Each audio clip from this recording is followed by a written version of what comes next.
Okay.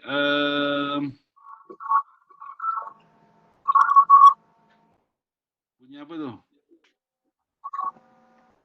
Okay, saya rakam. Okay, untuk number system, untuk rujukan saja, cara dia macam ni. Dalam tag dia ada nombor macam ni. Nombor macam ni. Tapi still dia ada text apa nama author. Okay, tapi kalau tak ada author, biasanya kita letak di belakang. Ayat dia berbeza sikit, dia ada numbering. Okay, ni di belakang, makna di bahagian reference. So untuk PSM 1, numbering ni kalau boleh tak payah follow lah. Kita ambil yang Harvard saja, yang ni, yang atas ni. Boleh Nadira? Fatin, Syada? Boleh. Suara okey, nampak clear? Boleh Chai? nampak. Right, Azmi, Ali? Ya. Ada soalan. Kan kena ada 50 lebih reference. Jadi kena standby research paper 50 lebih lah. Bukan kena standby. Maknanya kita merujuk 50 ke atas. Tak adalah kena print semua. Cuma kita tahu kita rujuk apa nama ayat ni daripada rujukan mana. Kena standby, maknanya kita ada list of reference kita untuk kita rujuk. Tak perlu print pun. Okay? Ada senarai dia saja. So bila diminta oleh panel, awak tulis ni berdasarkan rujukannya mana. Dia awak ada. Jadi rujukan yang saya rujuk. Bukan kena print ke apa, tidak. Ada list saja. Sekejap lagi saya tunjuk macam mana nak dapatkan reference yang baik. Okey, untuk bahagian tu dah selesai. Kalau ada soalan boleh tanya. Untuk page 16 kena tahu flow dia. Page 31 kena tahu kategori dia. Page 40 content structure. Okey, content structure research dengan projek samalah, cuma ada perbezaan dari segi penulisan dia saja. Okey. Page 42 reference, choose Harvard. Okey, yang ni penting page 52 outline. Okey, kita tengok one by one. Okay, page 52, go for page 22. Okay, this is the most important part lah untuk PSM 1. Dalam introduction, chapter 1 mesti ada ni. Introduction, problem background, project aim. Kalau tengok kepada research base, almost the same. Boleh nampak almost the same. Problem statement. You boleh nampak algorithm X is inefficient compare in environment of Z. So kalau project base macam ni bentuk dia. Project research aim. Okay, yang ni hanyalah guidelines. Bukannya wajib, tapi guidelines sahaja. Dan biasanya penilai juga melihat dari segi guidelines. Mereka akan bagi markah berdasarkan guideline yang sama. So saya minta semua pelajar di bawah saya follow guideline yang ada lah. Kecuali bahagian yang saya rasa agak sangat fleksibel ataupun sangat subjektif adalah chapter keempat. Okay. Chapter keempat, 5, 6 ke atas semua tu agak subjektif. Dia tak sama. Yang sama kebanyakannya chapter 1, 2 dan 3. Jadi 1, 2, 3 tak ada masalah untuk PSM 1. Hanya chapter 1, 2 dan 3. Dan 4 expected outcome lah. Okay. Jadi chapter 1, 2, 3 follow je bentuk ni. Nampak? Ada aim. Kalau project kita sebut project aim. Kalau research kita sebut research aim. Kalau objektif tetap sama. Nampak So they have at least around minimum 3 objective and maximum of 4, right? And then all the objective must be measurable, okay? Jadi cara penulisan proposal yang orang hantar kat saya kebanyakannya objektif nampak meliar sikit lah, tak boleh measure, susah nak measure. And then you have a scope, almost the same, and important of project, and then di sini important of research or research contributions. And the last one is report organization. Okay, ada soalan untuk chapter 1? Nadira. Betul. Macam ada certain website kan, kalau punya academic paper, ada yang tak full. Lepas tu bila nak full, kena minta permission author dia. Macam susah sikit lah sebab saya tengok paper dia macam dah nice lah. Lepas tu kena minta permission author. Okay, Nadira, saya faham macam ni. Kalau tak full, baca abstract dia. Baca abstract saja. Kalau rasa sangat penting untuk awak dapatkan full text, then awak minta lah. Tapi kalau dia tak dapat, awak abaikan saja. Sebab banyak lagi paper lain. Tahu paper dia yang ada persamaan yang saya nampak banyak pilihan yang ada. Okay. Lagi saya tunjuk macam mana nak dapat papers lah dengan cara yang lebih mudah. Okay. Tak ada soalan, saya teruskan pergi kepada outline of PSM report sudah dan literature review. Okay, page 56. page 56 terus. Okey. Kejap doktor. Ya, ya. Kalau importance of project tu, dia sama ke dengan objektif? Objektif lain. Importance of project tu macam mana? Objektif tu apa yang nak dibuat? Yang pertama biasa kita investigate. Okay, to get more information. And then yang kedua, design, develop. Yang ketiga, evaluate. Yang tu objektif. Kalau important ni merujuk kepada ni kan, important of project ataupun research contribution adalah bila awak dah hasilkan projek tu, apa yang kebaikan yang dapat? Advantage of that project. Advantage of that. Okay, Fatin? Dan Syuhada? Apa yang type tu kuat dengar sampai sini?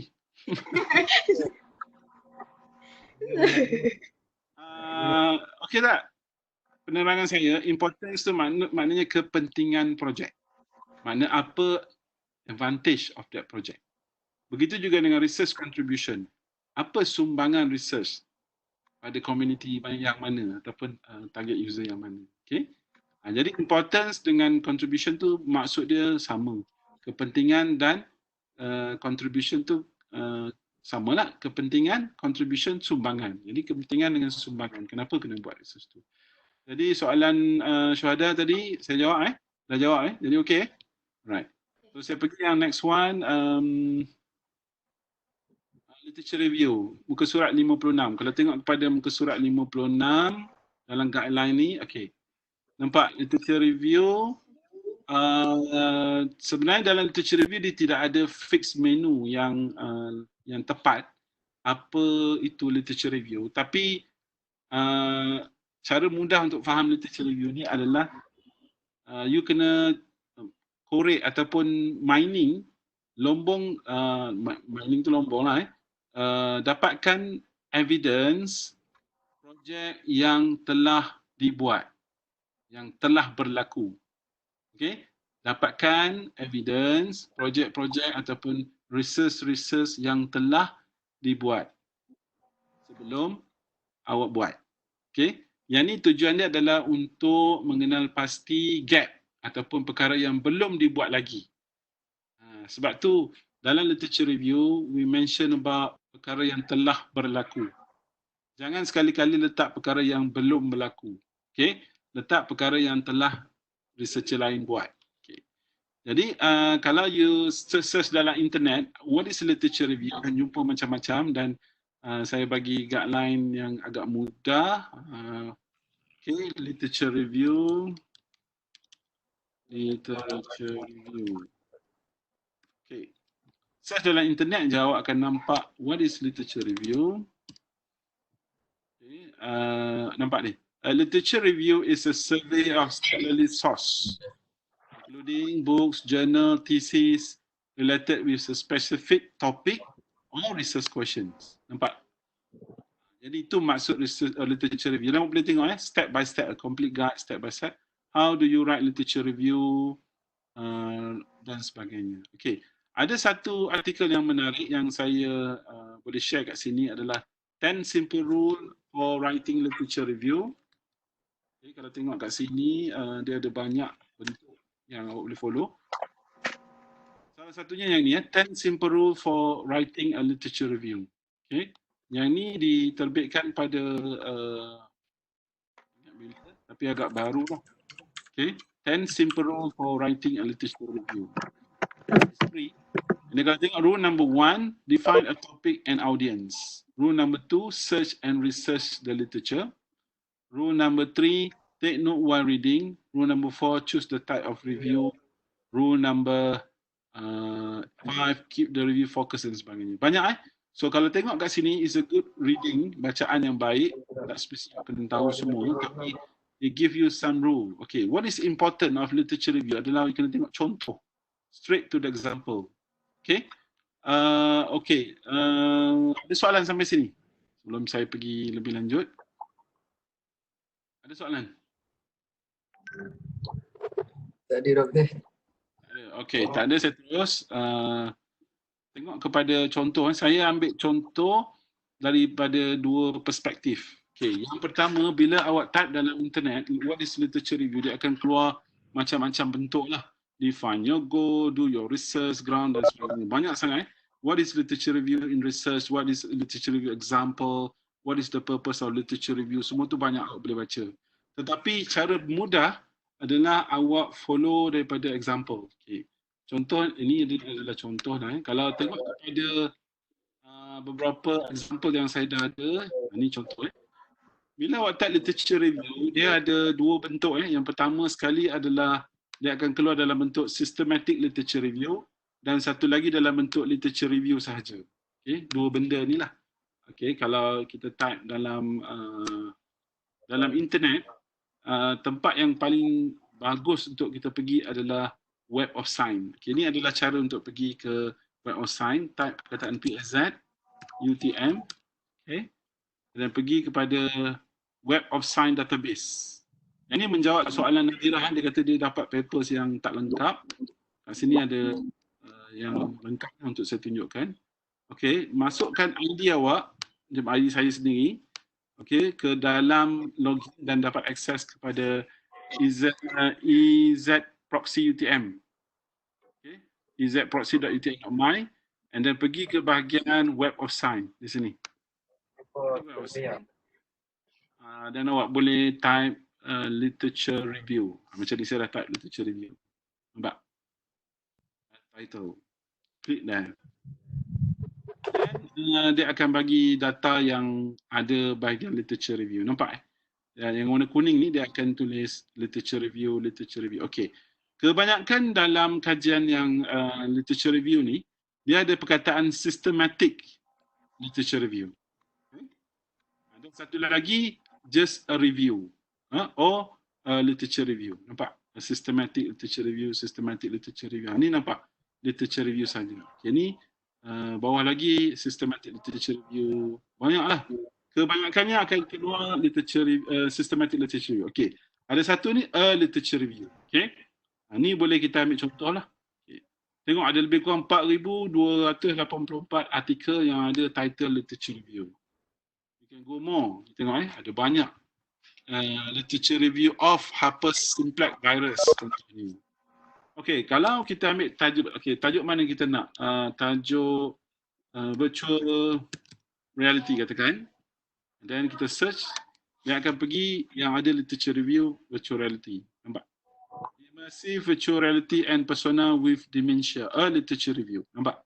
Yang ni straight bentuk yang contoh untuk apa nama siapa syuhada. Okey. Kalau kita klik ni immersive virtual reality and persona with dementia, nampak? Dia dipublish pada tahun 2020, baru lagi. Okey, awak boleh ambil contoh ni dan terus memang kat sini tak ada full text. Nampak? Tak ada full text kan, nak download pun tak boleh. Am I right? Pergi sini, copy dia dan search dalam research gate. Ada tak paper ni? Tak nampak tak ada PDF. Okay. Kalau tak jumpa, terus pergi kepada Sky Hub EW Taiwan. Mereka ada buat backdoor jugalah, macam backdoor, tapi sebenarnya valid. This is lead and open. Ini Nadirah punya soalan tadi. Nampak? Full paper saya dapat. Nampak? You okay? Nampak ni? Full paper anda boleh download terus. Tak payah bayar apa-apa. Okey, terus dapat. Macam mana literature review yang dia buat? Okey, terus ya. Okey. Immersive virtual reality and persona with dementia, a literature review. So boleh baca abstract dia. Okay, this review describe the state of literature as is related to the use of immersive virtual reality technology with persona with dementia. Okay, and then you boleh nampak result apa yang dia highlightkan. Actually, tujuan literature review ni adalah untuk give the evidence yang research ni apa yang orang lain dah buat dan sampai setakat mana level yang mereka dah buat. Itu tujuan chapter literature review. Boleh Chai? Boleh. Boleh Chai? Azmi, okey. Ali? Okay. Boleh bila you buat literature review, dalam mindset awak adalah memberi evidence sejauh mana kajian berkaitan dengan topik yang awak buat. Sejauh mana setakat ni. Okay? That's to show the gap antara literature review dengan apa yang buat pada chapter 3 dan chapter 4. Nampak? Boleh tengok contoh-contoh yang mereka lakukan. Right, jadi bagaimana mereka buat, boleh tengoklah macam mana mereka tabelkan related works mereka dan akhirnya confirm mereka melakukan satu analisis yang baik. Okey, jangan bagi saya contoh yang teruk lah. Awak get the example from Web of Science. Okay, please. Yang ni adalah ingredient dia. Kalau nak masak sedap, cara awak masak nasi tak betul, memang nasi tu tak jadilah. Jadi awak kena cari tempat yang sesuai. Okay. Saya bagi example memasak sebab saya rasa semua di kalangan saya ni tahu memasak agaknya. Yang lelaki at least boleh masak nasi sekurang-kurangnya. Okay. Jadi kalau masak nasi kena tahu method masak nasi kan. Kalau letak air tak betul jadi macam mana nasi tu? Keras. Kalau tu lebih air lah kan. Jadi kena jelaslah method dia. Okay. Jadi rujukan awak mesti datang daripada rujukan yang berkualiti tinggi lah. Salah satunya daripada Web of Science. Okey, jadi ada dua bentuk yang awak akan jumpa bila awak nak menulis literature review. Satu literature review, satu lagi systematic literature review. Okey. Jadi untuk nak pilih yang mana satu, saya serah pada awak. So, kalau untuk pilih literature review saja, mungkin dia akan nampak straightforward. Tetapi awak kena identify apa research questions yang awak nak selesaikan. Okay. Jadi untuk systematic literature review, kebanyakan zaman sekarang orang pergi ke systematic literature review. Dia ada kaedah dia. Okay. So kalau saya ambil contoh ni, yang ni contoh yang tadi saya tunjuk contoh daripada literature review, tapi kalau ada lagi contoh-contoh yang kedua, okay, saya share yang kedua.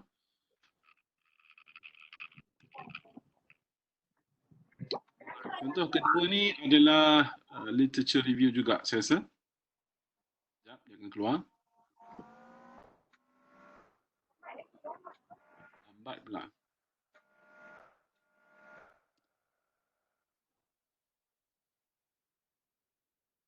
Dah keluar. Okay. Yang ni literature review on operational decision applied to collaborative support supply chain. Ni nama dia literature review. Jadi awak boleh lihat macam mana dia buat chapter 2 ni. Nampak? Penuh kaedah dia. This is a good example lah. Saya boleh tunjuk. Ni contoh kriteria yang dia highlight. Tunjuk bilangan reference yang ada dalam literature review dia. Kadang-kadang melepasi 100 lebih. Nampak ni ada lebih kurang 50 sampai. Ni dah 150 reference untuk literature review sahaja. Cuba bayangkan. Okay. That's why awak cari example yang berkualiti dan awak akan jadi yang berkualiti lah. Okay. Now saya nak tunjuk yang systematic literature review daripada student saya yang lepas lah. Student saya yang lepas, Aiman. Aiman ni dia dah kerja di Sony. Kalau awak kenal dia lah. Aiman pelajar terbaik lah di School of Computing. Dia buat tajuk ni, Unimodal and Multimodal Interaction for TV Remote Control among Elderly. Kalau tengok kat sini, tesis dia antara yang terbaik. Saya nak bagi contoh pada awak lah. Bahagian chapter 1 dan chapter 2. Okay. Kalau tengok chapter 2, dia start dengan introduction, lepas tu the evolution of interaction. Sebab tajuk dia interactions, evolution. So dia akan start dengan touch-based, speech recognition, motion, and unimodal and multimodal. Kemudian dia ada metaphor. Dan di sini letaknya related works dia. Nampak? Sebelum tu dia ada usability testing, design sound research process. Yang ni adalah kajian terhadap metodologi. Okay, metodologi apa yang dipakai untuk identify interaction yang terbaik. And then kalau tengok related work ni merujuk kepada kajian-kajian lepas dan kaedah yang dibuat adalah menggunakan systematic literature review. Right? Daripada sini dia menggunakan formula systematic literature review. Jadi ada kaedah dia systematic literature review bagi yang nak go for systematic literature review. Kalau literature review saja dia sama macam survey, sama macam plain style, dia tidak ada method khusus. Tapi kalau systematic literature review, dia ada formula sendiri. Okay, apa formula dia? Okay, tengok systematic literature review, or in short is SLR. Okay, and then dia punya kaedah dia akan buat macam ni. Nampak? Dia start dengan research questions. Okay. Research question ni kena map dengan research question yang awak highlight di chapter pertama. Okay, lepas tu nampak cara dia buat. Research question structure, population, intervention and context. Ini topik yang dia pilih untuk skop kajian dia untuk literature review. Dan dia menggunakan keyword.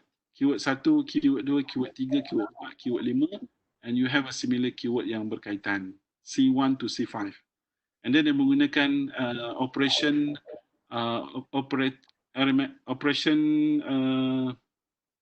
logic.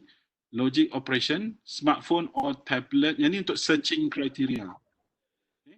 Searching criteria. Bila you buat searching, use smartphone or tablet or mobile phone, mobile touchscreen, and sekian-sekian lah. So ni adalah kaedah dia membuatkan keyword search. Dan akhirnya dia ada inclusion criteria and exclusion criteria. Jadi paper yang dia search semua dalam bahasa Inggeris saja. Okay, that one is exclusion criteria. Inclusion criteria apa, exclusion criteria apa. Then ni dia punya item, research question structure, item apa, answer apa. Okay. Lepas tu dia ada bentuk macam ni. Keyword pertama C1, keyword kedua C2, keyword ketiga C3, keyword keempat apa, dan total artikel yang jumpa adalah lebih kurang 60 artikel yang mempunyai keyword 1 sampai keyword 5. Total keyword, total accepted artikel ada 32, rejected 22.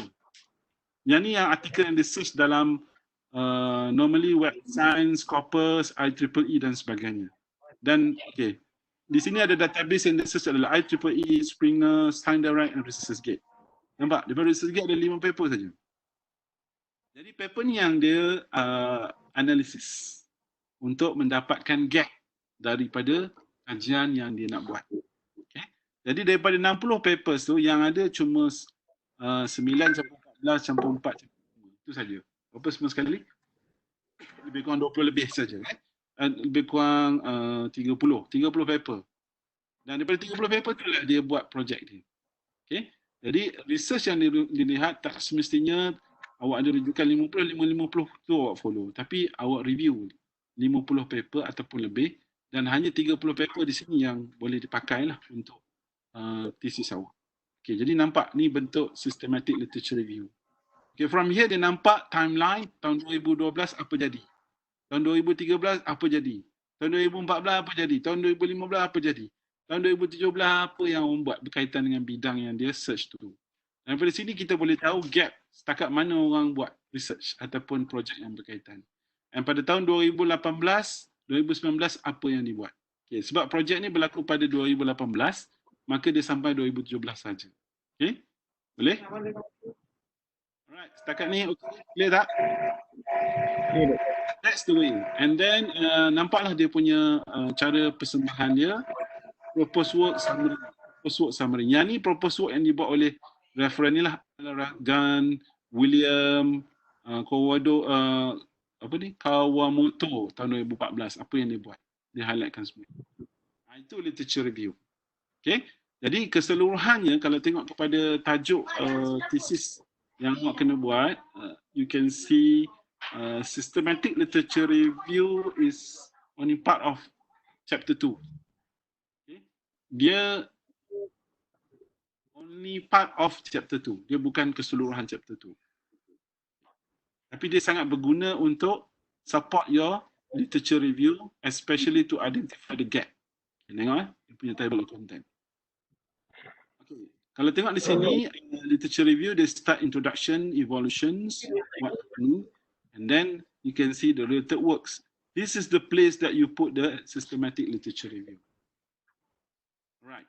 And then chapter summary is very interesting. You have, okay, based on literature review conducted, and then they see that none of the researcher or developer are developing the same thing. Nampak di bahagian summary. That's on literature review. Ada soalan sampai sini? Am I go too fast or what?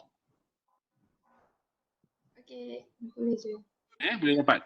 Okey, jadi saya nak ringkaskan dah pukul 3 ni. Saya tak nak expect terlampau banyak daripada awak sebab saya takut tak siap. Okey. Jadi saya nak awak make sure chapter 1 dan chapter 2 dulu clean. Okey. Chapter 3 kita buat meeting minggu depan lah ataupun minggu lagi satu selepas you get it clear. Alright, papers example yang awak boleh dapat normally akan refer kepada chapter 1 dan chapter 3. Boleh. Chapter 2 ni special sikit. Chapter 2 awak kena cari systematic literature review dan survey or ataupun literature review. Keyword dia. Alright. Nak saya ulang ke? Tak payah Ya. Okay. Tak apa. Untuk mendapatkan paper yang berkualiti, saya go back to the place.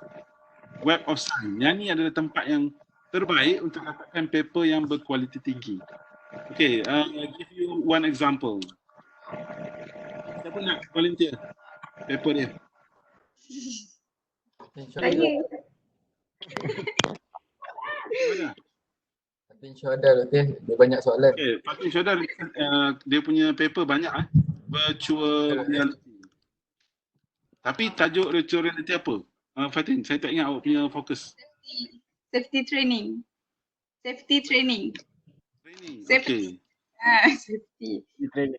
Virtual reality training. Tapi memang kebanyakan virtual reality for training. Kan? Safety. Oh, safety. Okay. Safety. Betul Okay, you ada 3 perkataan kat situ. Virtual reality, safety. Okay. Jadi kalau kita tengok pada title mungkin susah nak dapat lah.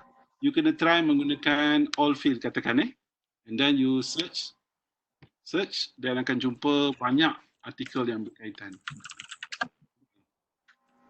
Tapi terlampau banyak ni, nampak ada 2125. So awak kena refine search di sini. Okay. Apa yang awak nak. Okay, mungkin the best way buat macam ni lah cara dia. Kita buang safety tu dulu. Kita letak maybe saya punya pandangan lah, kita letak title title of that paper, go for search virtual reality. Dia akan ada lebih kurang 14,000. Lepas tu kita refine search menggunakan safety. Okay. Safety. Tengok berapa banyak. Daripada 14,000 tu dia akan kecilkan lagi. Dia akan go for another 536 saja yang berkaitan dengan safety. 536 awak boleh narrow down lagi dengan refine the search. Okay, kita tengok kat sini apa yang mereka buat. Right. Kalau tengok kat sini publish tahun 2020, awak boleh customize dan boleh nampak analyzing result. Okay, kat bahagian mana yang banyak keluar pasal safety ni. Sekejap dia setengah search, dia nampak ni. Ada 56 artikel dalam engineering electrical electronic, 52 dalam computer science theory method, 32 dalam computer science artificial intelligence, ada 28 rekod dalam computer science cybernetic dan seterusnya. Banyak. Actually this is a multidiscipline. Tak semestinya dalam robotik saja Jadi ada banyak perkara-perkara yang awak boleh nampak. Tapi kebanyakannya dalam engineering electrical electronics. Okay? That's the one that it give you some idea where is your area. Okay? So virtual reality for training bukan area yang tidak berkait dengan electrical engineering, is part of it. Okay, kalau kita lihat di sini, di quality papers, IEEE transaction dia adalah bersifat Q2. Yang terbaik di dunia adalah Q1. Jadi kedua yang terbaiklah Q2. Boleh Kalau lah awak dapat tulis macam ni ataupun thesis awak berkaitan standard dia macam ni, maka awak adalah, katakan yang ni Q2 adalah yang kedua terbaik level di dunia, bukan di UTM, di dunia. Dia publish tahun 2020. Untuk penetrate jenis ni sangat susah. Jadi kita tak expect awak boleh penetrate, tapi kita boleh ambil bentuk sebegitu supaya you know that you are doing something that at par on the world standard. Boleh? Fatin? Boleh. Ada? Boleh. Okay, Syuhada? So maknanya daripada sini kita tahu tajuk kita ni world class ataupun tidak. Ataupun sekolah menengah punya standard. Tak maulah macam tu kan. So kita nak standard yang world class. Kita tak mau standard sekolah-sekolah rendah ataupun level yang rendah. Kita nak international level lah. That's why saya nak awak rujuk kepada Web of Science. Okey, Syuhada. Okey, siapa lagi nak, awak boleh cari sendirilah. Saya rasa benda yang sama, proses yang sama. Once you dah dapat identify tajuk yang betul, maka awak akan mudah. Dalam Web of Science ni, awak dapatkan sampel papers yang close to your study dan dia akan menyumbang kepada chapter 1 dan chapter 3 sebenarnya. Once you dapat tu, PSM awak jadi sangat mudah. Chapter 1 dan 3. Chapter 2, awak buat carian menggunakan literature review keywords ataupun systematic literature review keyword, dan from there you start with research questions that appear in chapter 1 and also apply in chapter 2. Okay? Doktor, Ya. kalau tahun-tahun lepas 10 tahun dulu boleh tak? Boleh ambil paper tu tak? Boleh. Kalau, Jawapan boleh. Tak ada masalah. nampak Okay, kalau awak jumpa, yalah sebab saya tak adalah expect you buat something yang the first in the world, tidak. Tapi untuk PSM, it's okay to get 10 years old papers. Maknanya tahun 2010 masih okay lah. Tapi katakan you dapat yang 2004. Cuma 2004 tu agak jauh lamanya. Tapi paper tu menjadi paper yang dirujuk oleh researcher yang baru. Itu okay. Boleh, Cai? boleh. Okay, so that's the things yang saya nak awak understand lah. Ada lagi soalan lain?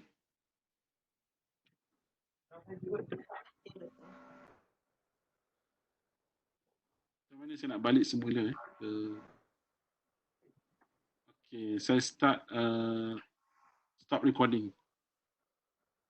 Stop recording.